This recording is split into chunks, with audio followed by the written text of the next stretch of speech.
One, two, three, live Wellness Week, Wellness Wednesdays. I am DJ Anthony. That is Magnus, PhD, and we are here. What's up, everybody? Have a good rest of the week, and how's your week going? Magnus, how are you?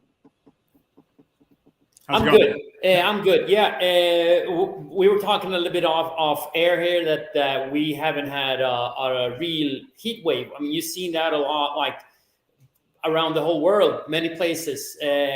My wife was in Spain a couple of weeks ago, and it was warm. Like inland, when it's over 100 degrees or over 40 Celsius, I mean, you definitely feel that for sure. I like the heat. Honestly, I love 100 degrees. I love the humidity. I like that. I'd rather have that than 10 degrees in snow. I'm a big fan of Miami. I just love that. The whole tropical feel, and you get acclimated eventually to it, but whatever. How are you doing? Good, bro. Busy running around. And how are you? I'm good. Yeah. Just I do fun story. So, training wise, I mean, my training has been basically a roller coaster the last couple of months. Like 1 week I do really, really well. The next week I'll don't feel like 100% and kind of like miss out on some training days and things like that. But the fun part about this is that I'm still making progress. Yeah, and I just the thing that people need to understand is that sometimes it's just like keeping it up. You might not be able to do it 100%, but you just keep on doing it. So it was Monday. Of course, all of a sudden it was late and I hadn't trained. I'm like, should I do it? Should I not? Okay, just go out and warm up and see how you feel. And then just like everything kind of snowballed and fell on tracks, and then boom, done. It went really, really good. So yeah, and it's not only about the way you look, but it's about how you feel. Even in one workout, right? I tell people, don't worry, and you know this, Magnus, but don't worry about a year down the line. Just you're gonna feel good today, and same here. Like I feel great when I go for a walk or whatever, play tennis, cycle, whatever it is. But yeah, before I forget, I gotta just plug. Don't forget, people. We need more subscribe. How are we supposed to get a big deal on television or with a big studio if we don't get more friggin' people? Let's go. By the way, Magnus, we're closing in on our 100th show. That's crazy. Our 100th show will happen, or let me take that back. The channel, Wellness Week channel, you're a majority of the shows, but there's also other guests and stuff like that. But no. But I see us as a family. So yeah. You're the majority, but we love all our kids. But yeah, the Wellness Week Empire, the channel is going to have its 100th show in like mid-September. So I can't believe it, man. 100 shows, and I know you had mentioned that stat that most people, when they start a YouTube channel, they don't get past the third show. They don't do that. No, I think like podcasts and things like that is usually around. I think it was like 7 or 8. Then that's on average. Right. So most people go up and fold up. But that's also something. It's the same thing with training. Yeah. It's like continuation, that you're continuously doing it and you just move it, because it's what people don't understand. It's like, overnight success. Yeah, that's 10, 15 years of work. Yeah. So I mean, both you and I, when we started, we're like, let's do this for fun, see where it goes, and we're that deep in, and I enjoy the hell out of it. Thank you. And I think that's the key, right? We both enjoy it. That's why we're able to do 100 shows and probably do more. It's not about anything else other than we enjoy the topics. And I think that's what you have to do, right? If you want to find something you love or find things that you like to eat that are healthy and stick with that. And so, yeah, I'm not surprised it's going to be 100, but in a way it is a pleasant surprise. So anyways, but yeah. But one thing that is so interesting too, I mean, you and I, like how we got connected was through a mutual friend. Yeah. This was kind of like when you started out, and then you say, I'm going to continuously doing this. And you asked me if I want to be like co-host or whatever, continuously guest or whatnot.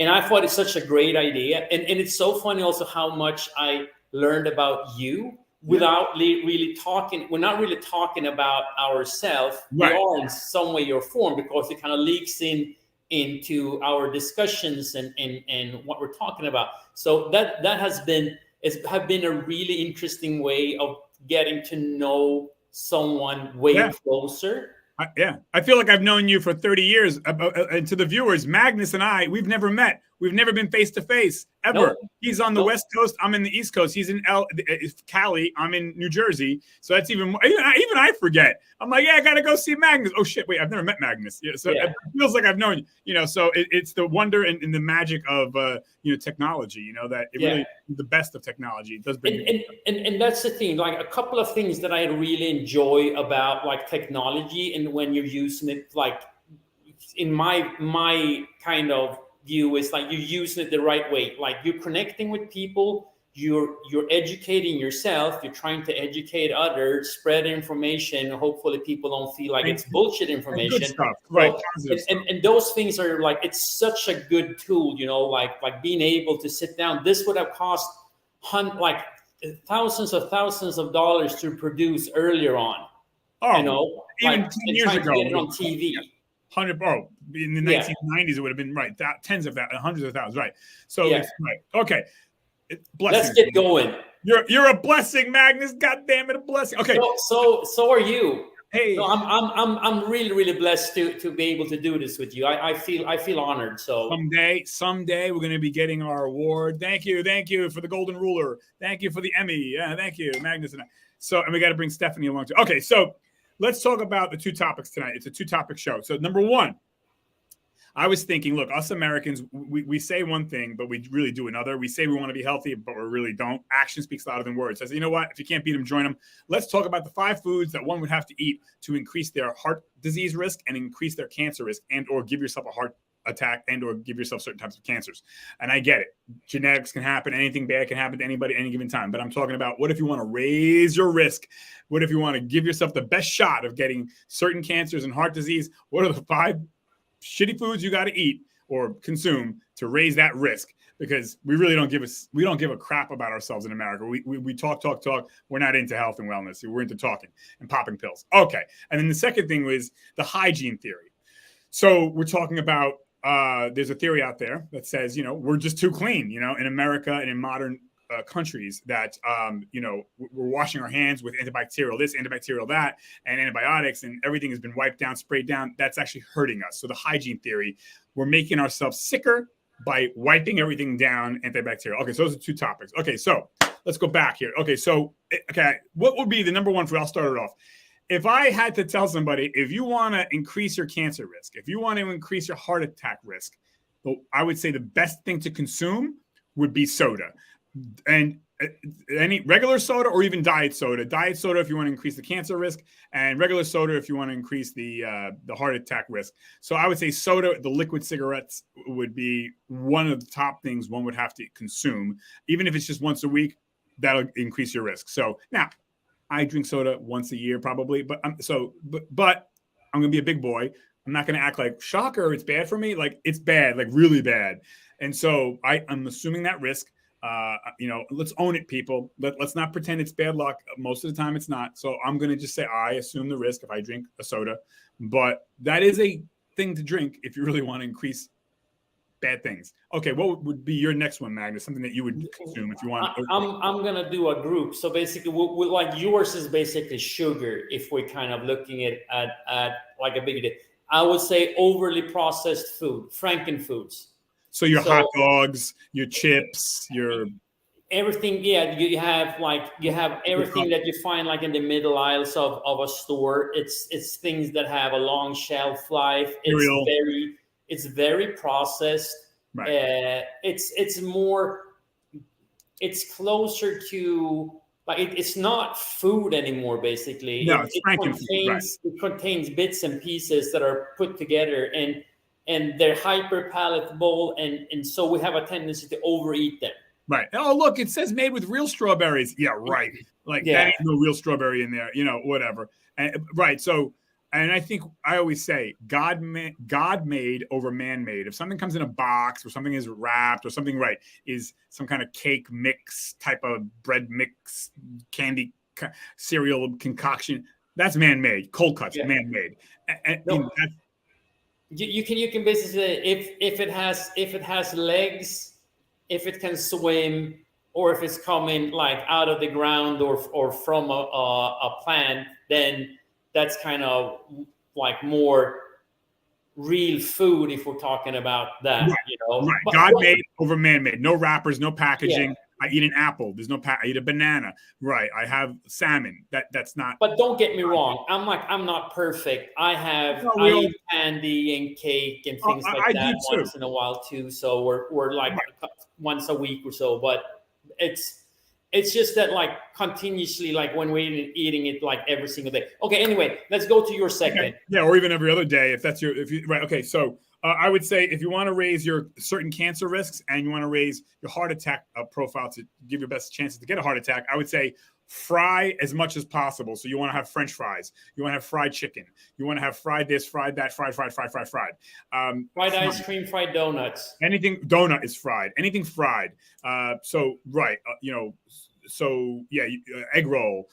Frying is the best way to give yourself the best chance of heart attack and cancer. And again, to your point, you have it maybe once a week. I think it's a lot, actually. But even if you had it every other week or once a month, okay, we all do. I do too. But if it's an every other day thing, no. But hey, you do you, folks. You want to increase your chances, knock yourself out. We're here to help you to increase your chance. Okay. So Magnus, what would be your second thing?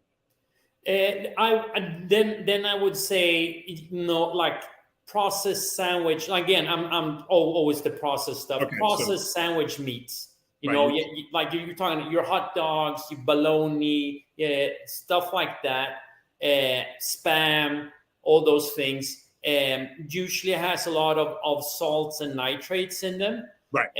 That kind of causes issues. Also, like how the packaging is usually fairly bad too. So that causes an extra plastic chemical into your body. Right. Yeah.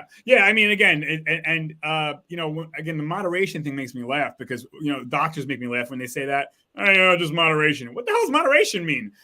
Like, explain that, folks. Like moderation to me would mean, once a month, maybe once a week. And then the rest of the week is your salmon, your vegetables, nothing else, your water, which is my third thing. If you want to try to kill yourself with, a heart attack risk or cancer risk, alcohol. You need to be on alcohol, even if it's once a week. Perfect. That will help kill yourself, and you'll get a whole host of different cancer profile risks, and for sure a much bigger jump in your heart disease risk.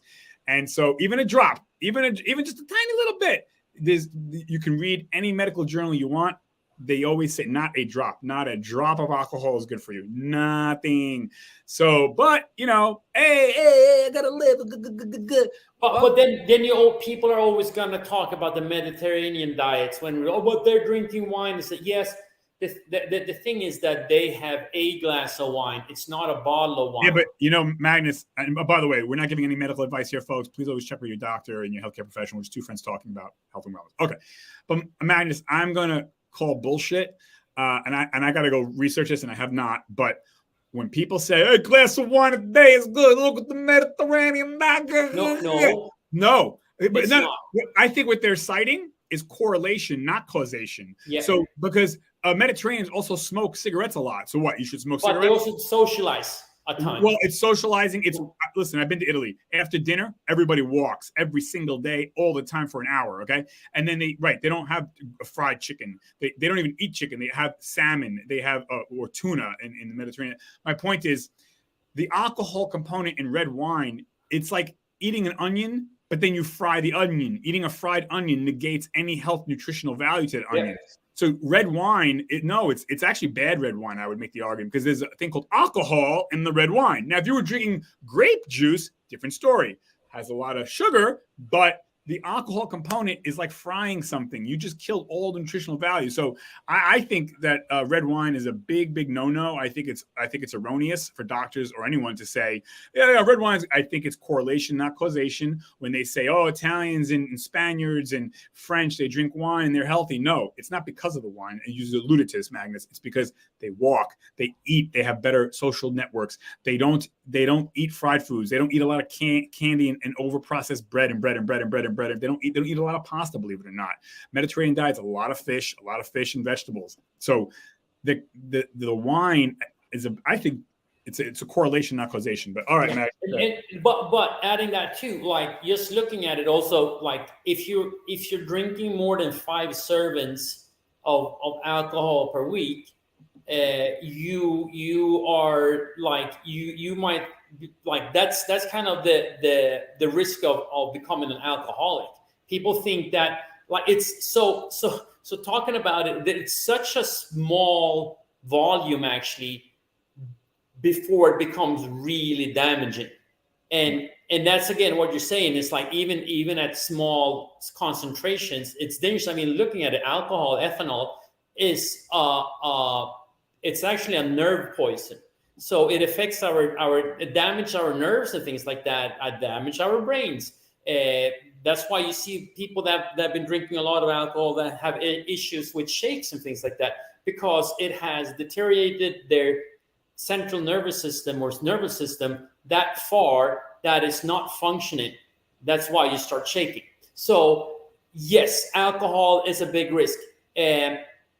Should I do my is it my third one already? Oh yeah, you're doing your third one now. So this is not eating, but it definitely affects everything too, and it's smoking. Wow. I mean, I didn't mention that because I want this. That's fine. You're more. I just think that it's like it's not food, but it's such an important thing. Like we're talking about lifestyle here too. But you know what? See, now the reason why I don't want to bring up smoking is because 2 reasons, and obviously you're right, Magnus. But most people are aware that smoking is bad. They're not going to argue that, but they would argue, Magnus, no, but white bread is fine and soda's okay. Like somehow that's okay. You know, so smoking is obviously bad. And I think though the other stuff that we're mentioning is so insidious and so tricky. Even I'm guilty of it up until last year. I thought eating white bread every day was fine. It was killing me. It was making my cholesterol level, my triglycerides go through the roof. I couldn't figure it out because I was like, I don't eat bad. Yeah, I ate bad. I was eating bread every day with, my cake and my pasta bread. I cut that shit out, and, I might have it every other week, maybe. Yeah. Anyways, and now I just want to just throw a little bit of people might be thinking, look at these 2 idiots over here. How the hell are we supposed to live? What am I going to live on? Celery? No, my point is by eating right, again, your fish, your lean meats, vegetables, your nuts, water, seltzer, whatever. Guess what's going to happen? You're going to feel stronger. Your immune system is going to be boosted. You're going to be happier, healthier. It's not a punishment. Don't you want to feel great? If you think you feel great now, wait, just tweak your diet a little bit. You're going to feel even freaking fabulous. Okay. So don't you want to listen? It's going to improve your whole life. If you know what I mean, even with the romance. Okay. So, but I think you're pointing out something that is really, really interesting too. And I think that a lot of people don't really know how actually feeling good feels. Well, they think right. It's like being born blind and they think that their life is awesome.Ait till you get your sight though, So like, if you feel good now, get off of the cake and the cookies and the cereal and the bread and the pasta. And you're going to feel like a trillionaire.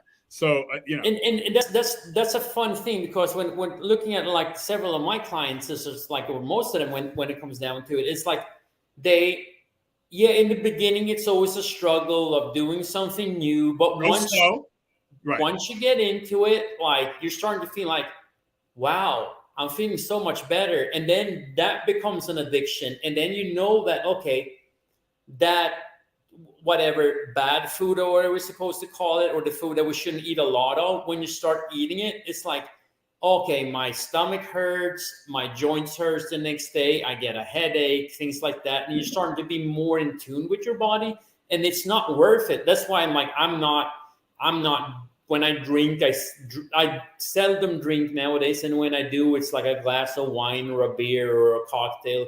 And that's about it. You know?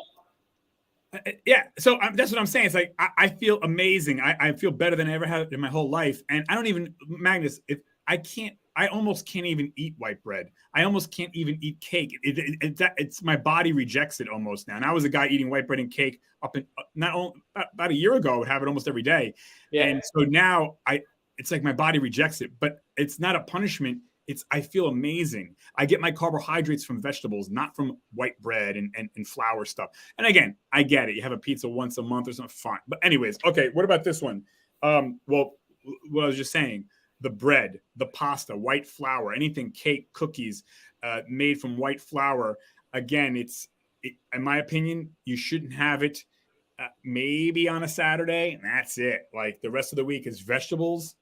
Stay away from the pasta. Have your pasta on Saturday. The rest of the week, my opinion, natural carbs from vegetables and your salmon. Some rice or potatoes could be right. By the way, it's better. Yeah, and people shit on potatoes, but guess what? A baked potato has nutrients. It has fiber. It's not the same thing as a French fry. People love to shit on potatoes, but I got to tell you, a potato is God made. You're going to have micronutrients in there. So eat a potato. I mean, it's great. And I'm from Sweden, so basically we grew up like potatoes in all types of form. We eat a lot of boiled potatoes, just white boiled potatoes. Right. It's one of the it's kind of it's been a staple in like Swedish foods like source for such a long time. I mean that it has changed now a bit, but definitely like boiled white potatoes. I mean, and also it's funny, like compare yourself. Like eating like a baked potato, like plain baked potato or a boiled potato, how many potatoes are you going to be able to eat? Maybe one to three at the most, depending on the size, of course. Right. If you do that in French fries instead and you compare the calories, you can sit and shovel like so much, or chips. It's like you can eat so much more because they're hyper palatable. They've been created in a lab for you to like never be able to stop. Well, Magnus, that was my next thing, which wasn't a food per se, but it was portion size. So that was my fifth one. My fourth one was actually like not eating fibers, like you were talking about. So our overlaps are very, very strong on those two. Most of the things, it's like I would have said sugar before I said processed food. So it's sugar.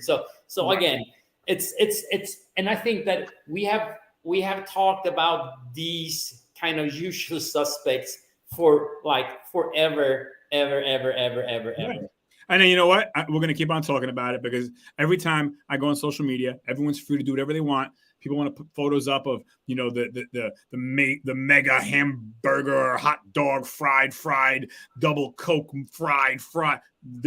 You're more than, that's your business. You do you. God bless you. You put that up. And I'm going to put up the same thing over and over, health and wellness. And again, I do eat naughty shit, but I'm trying my best and I feel amazing. And the viewers, you don't have to be feeling sick and achy and it doesn't have to be that way. You can lower your cancer risk. You can almost dissolve almost 100% your heart attack risk if you're eating right. And again, eating right doesn't have to be celery. You can eat chicken, but you have to either bake it or grill it. You can eat salmon. You can have pork. You can have I think you had mentioned this, Magnus.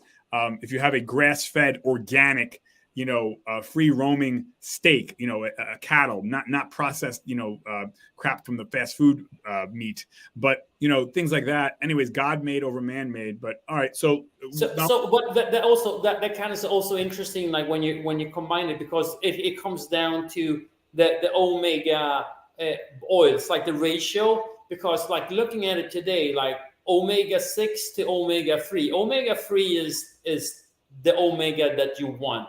Right. Omega-3s. Omega-6 is usually a lot of like processed vegetable oils and what we fry food in, what we have in a lot of baked goods that we buy like from the store and things like that. Right. They should be around 1-to-1, the ratios, if basically for optimal health.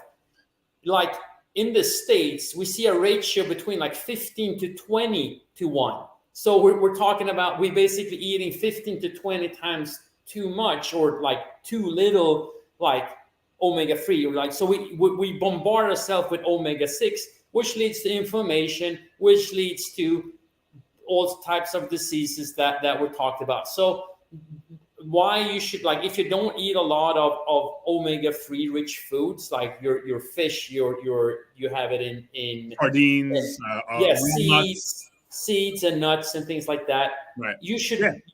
I recommend people of actually trying to find a good omega-3 supplement and start eating that. Yeah, and then try to incorporate. I just started incorporating sardines to my diet. So twice a week, it's easy. I take it with me. Open the can, boom, eat the sardines. Yep. And if I may, real quick, Magnus, I would tell anybody watching, in my opinion, there's only 2 oils you should consume or cook with. That is avocado oil, because it's good at a high smoke point. You can cook with avocado oil.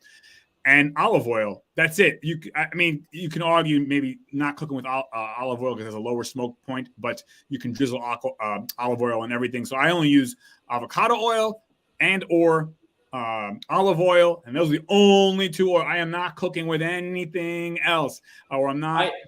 I'll add one more for that. That's coconut oil, virgin coconut oil. Good too, because same thing there, has a high smoke point, so you can actually use it like frying things, like if you fry it or if you cook with it, which is good because the smoke point, that's when it starts to smoke, it overheats, and that's when it starts to carcinogenic create bad chemicals in it. So just to kind of point out what we're talking about. So you want an oil that has a high smoke point. That's why olive oil should be more used for when you're doing it, like not heating it too much. So anyhow, okay. So let's, Anthony. Okay, yeah. So let's talk about the hygiene hypothesis. So I came across this portion of this book I'm reading about the human immune system, and I don't they call it a theory, but I'm gonna just say it's a fact. So in America and in modern countries across the world, modern countries, not third world countries, actually in a weird way, the third world countries have a leg up on us here. So in America, we'll take America, for instance, we have a much higher number of people who have autoimmune diseases like rheumatoid arthritis, colitis, MS, different types of autoimmune disease, allergies, much higher in America than, say, IBS, leaky gut. You have those things too. Correct. Anything that our body's attacking ourselves. And so there's a reason why America has the most of these types of autoimmune diseases, not by chance. It's because in America, we spray everything down with antibacterial chemicals and spray this and wipe that and everything. We take a ton of antibiotics when we should just let our body try to fight it first. And now doctors, kudos to the doctors, they're prescribing antibiotics less and less, unless it's very, very dangerous or there's something immediate and acute that the patient needs. Otherwise, a lot of doctors say, hey, look, you only been sick for 2 hours. Let's see how he goes over a few days, because our country we're over inundated with, these disinfecting wipes and sprays and antibiotics. And what it does is it ruins our immune systems, ironically. So we wind up getting higher incidences of, again, your colitis, your IBS, your rheumatoid arthritis, your different diseases that third world countries don't get as much because they let themselves get a little bit dirty. So I think the worst thing we can do is use antibacterial soap for our hands and bodies. It's a big no-no. I would say, anything any doctor would tell you, use regular soap, not antibacterial, because the regular soap breaks the viral or bacterial, what do you call it? Cell walls. The lipid envelope. And then that's a more natural way, and it has no chemical residue. So you don't have this toxic stew on your hands and body, which is always continually hurting you. So, and then God forbid the hand gel. And I used to wear hand gel like every day. Hand gel is probably the single worst thing you can use. I would only say use hand gel if you're in the jungle and there's no sink around with soap. Otherwise, nobody should be using hand gel. Go to the bathroom, wash your hands, because hand gel is even worse than antibacterial soap. But everyone's hand gelling, and it's making you more and more sick, folks. It's breaking your immune system down. You're gonna get sicker, and you're gonna open yourself up to autoimmune diseases. So again, I use regular soap, and if I'm out gardening or something, I'll just wipe my hand. And you know what? I got a little dirt in my hand. Whatever. I'm not. I used to be the guy in the bubble. Now I'm like, I see. Oh, okay. I need the bacteria on my hands and my face. And obviously, if I'm cutting raw chicken up and I got chicken blood on me, I'm going to wash my hands. You know what I'm saying? But we need to have bacteria on us, in us, around us. We need that, and just wash your hands. That's it. Magnus, what do you say? So I think you pointed out a couple of interesting things, and that is like where a lot of antibiotics, for instance, So especially at a young age, because our immune system develops basically when we're getting thrown out of our moms until we're about like 8-9 years old. So that's why you see that like younger kids get sick more often, and it's also that they get exposed to it when they're in school, for instance, or like child care or whatnot. So they get exposed for so many different bacteria, which is like, to be honest, is really, really good. You need to get right. You don't want to get sick, but you need to be sick. Yes, exactly. You're and I've been reading this book, the T cells and B cells, they memorize those bacterial infections and viral infections. So you get natural, healthy, and you build. It's like weightlifting. What does weightlifting do? You know this, Magnus. It makes microscopic tears in your muscle. It breaks the muscle down to make it stronger. Our bodies need to be exposed. I'm not saying go get exposed to tuberculosis, but I'm saying, like every day just live and you wash your hands, but that's it. You want to rub your eye. Like, I don't know.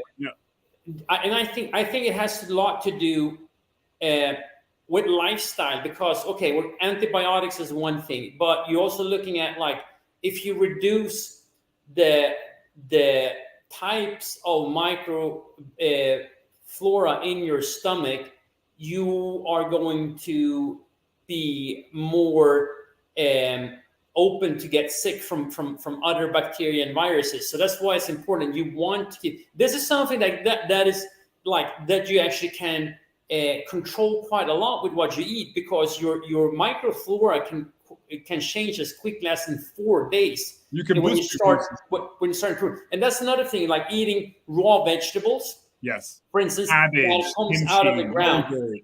That has been washed. They haven't been soap or things like that. But we get a little bit of soil-based bacteria, which are actually good for our stomach. And that's one of the things that we give to people that have issues with, for instance, if they have leaky gut syndrome, if they have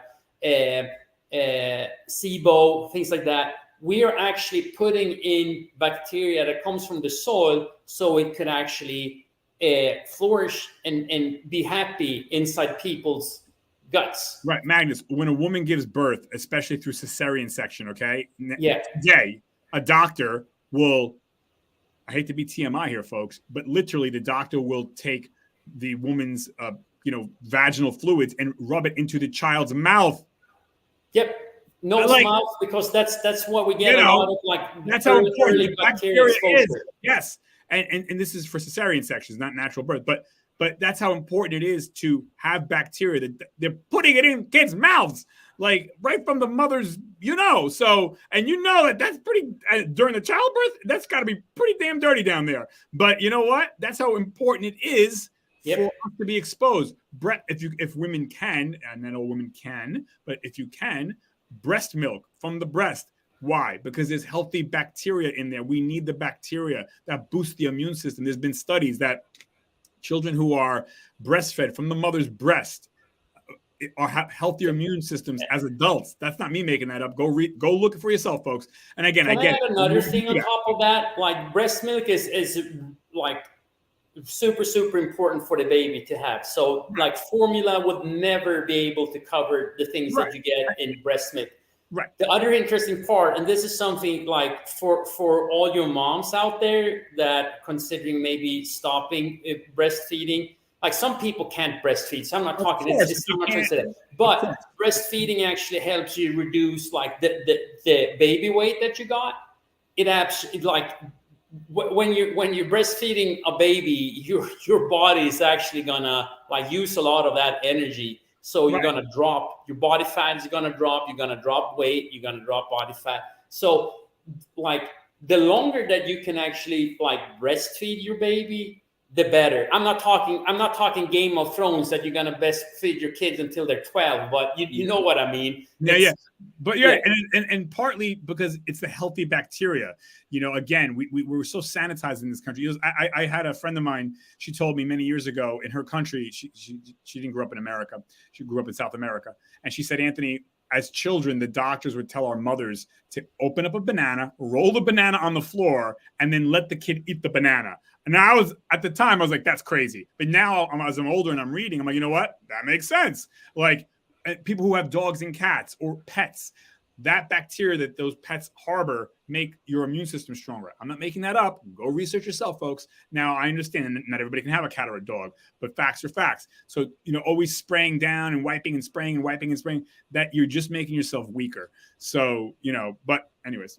Yeah, well, and again, like there's a difference of we're not talking about that you should be walking around being dirty and filthy. That's right, not take a shower. Yeah, like there's a difference between that. But having an understanding what kind of hygiene products and things like that, soap, clothes. It has an effect, and you need to understand that it's like good old fashioned soap is usually like way better than all these fancy products that they're trying to sell. Right. Yeah. But what I am talking about, Magnus, is this, and I was guilty of this. I used to be this person. I had to stop because, like, I would go out to eat, right, at a fast food joint, okay, whatever, or even if I'm going out to eat at a healthy place, okay, and I would wipe the table down that visually is clean, but I would get an alcohol wipe and wipe it down.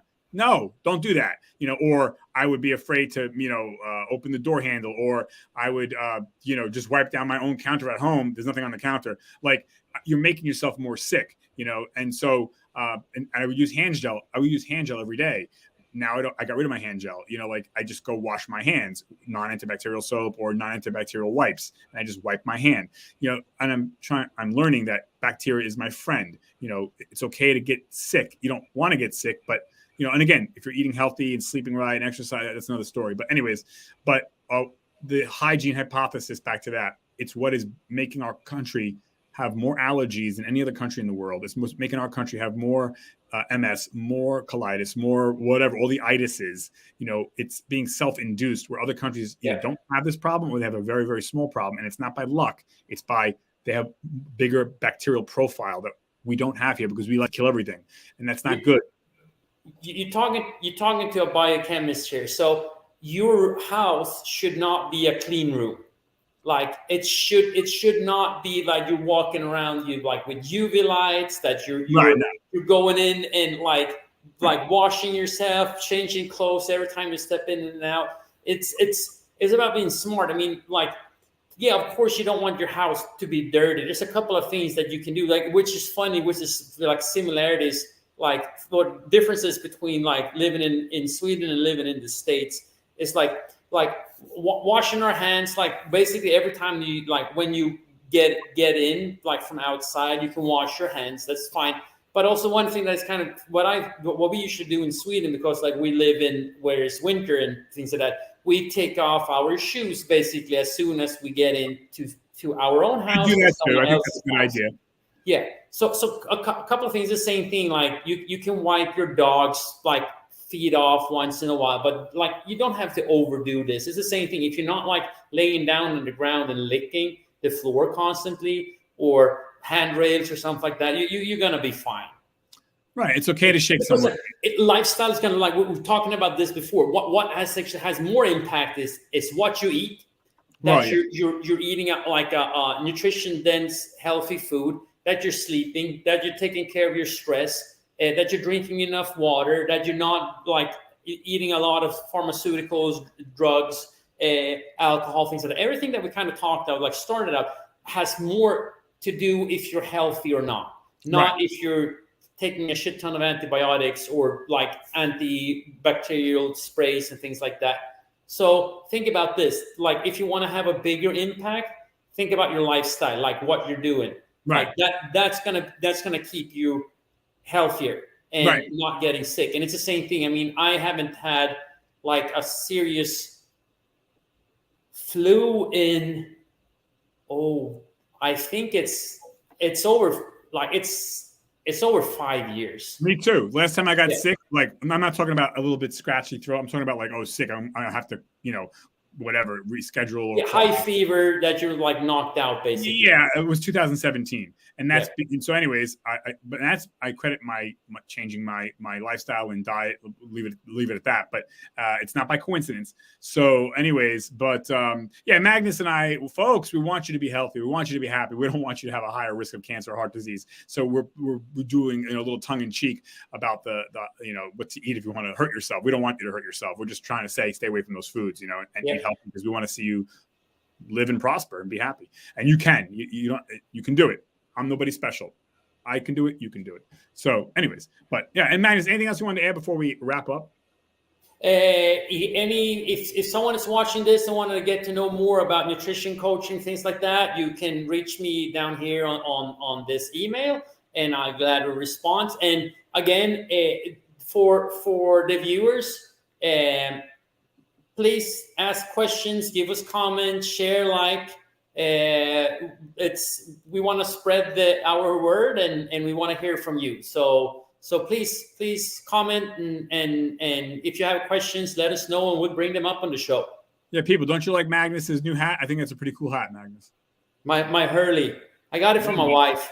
I'm telling you, man. I'm telling you. Yeah. So just a fun side note. It's like my wife is hilarious. So we usually don't have too big of birthday parties ourselves, but we're actually having our dogs have the birthday party. Since Archie turned 3 last month, we're gonna celebrate his birthday here in a couple of weeks. And my wife is funny. She's having a Star Wars themed birthday party for Archie, so it's gonna be fun, and I'm gonna try to share some no outfit or pictures or something. Yeah, bro. Listen, dogs, cats, turtles, birds, they're family, and they bring us such joy, and they're great. My Rocky, my little 10-pound Shih Tzu. I mean, I forget he's a dog. Oftentimes, he's another part of my family, and so. But yeah, all right. So that's that. Have you anything you want to share before we? No. I'm good, bro. Just again, Magnus and I, folks, we're not some special aliens that have special powers. If we can eat right and we can live better, and we fail too, we get up, we dust ourselves off. If we can do it, you can do it. It's nothing special. I mean, and don't jump into it. Just maybe try, maybe make a Monday or a Tuesday the day you eat better. Quality. Okay, put quality gas in the Ferrari. Maybe Tuesday's the day. You know what I'm saying? And then eat crap the rest of the week. And you'll see. You'll start to stack it up slowly. Stack the small wins. That's what we always talking about. Every single week, we're stacking small wins, and that leads to big changes. Yeah, instead of having a can of soda a day, maybe just do a half a can of soda a day, or maybe Monday is the day you just drink water or seltzer, or whatever. But anyway, so we can do it. You can do it. It is really, and it's okay to fail. I fail. I'll have some crap once in a while. I'm like, damn it, whatever. Don't beat yourself up. You got to live a little bit, but it shouldn't be a daily or every other day. It really, in my opinion, you should, just try once a week, and then you do twice a week, 3 times a week. And anyways, but all right, good luck, everybody. I believe in you. I believe in you. All right, Magnus. It is a good one, guys. 100 degrees in the studio. All right, everyone. So we got a bunch of great shows coming up as always, and we're closing in on 100th show sometime in September. So woo! Thank you, everybody, for supporting, and tell your friend, tell your mom. Come on, tell people. Thanks, Magnus. Have a good rest of the week, buddy. Take care.